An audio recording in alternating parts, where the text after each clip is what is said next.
I just wanted to let you know, auditing is not my first love. What? It isn't.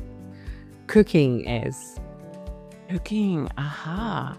That makes sense because in your LinkedIn profile, you have something about cooking. Yes. Tell me about And that is my first love. But before we get to that, I'll tell you Okay. about auditing. So why do I love auditing so much?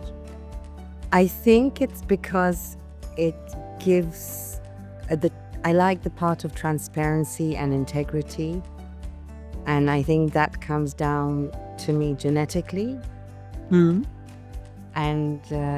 it resonates with me personally with my ethics and my morals. And I think that's why. And I love to get into the nitty-gritty of things. Nice.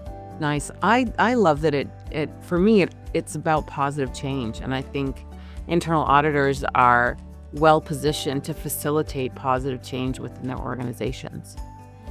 I think so too. So I'll tell you a little bit about my cooking. Okay.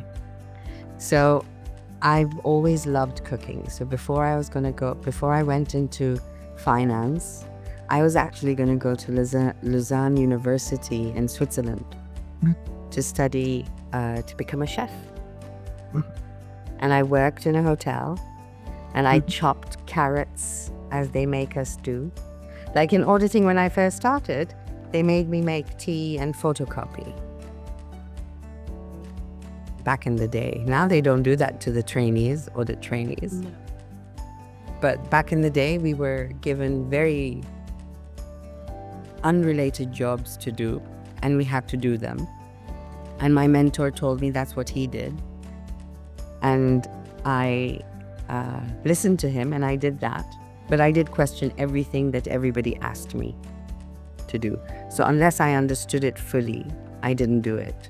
And I was called in and he'd turn around and he'd say, I heard that you didn't do your task for 3 days. And I said, well, nobody explained it to me.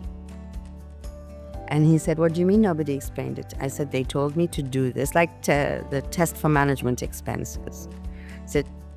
I said, but I don't understand why I'm doing it. Please, I need to understand. And they told me it's not important. Just do it. I said, how can I do something if I don't understand it? And he laughed. And he sent me back to the client. Yeah, so it was that part. And I think that's the reason. And going back to my cooking, I love cooking. I love experimenting. I've cooked around the world with Michelin star chefs and with Food Network stars.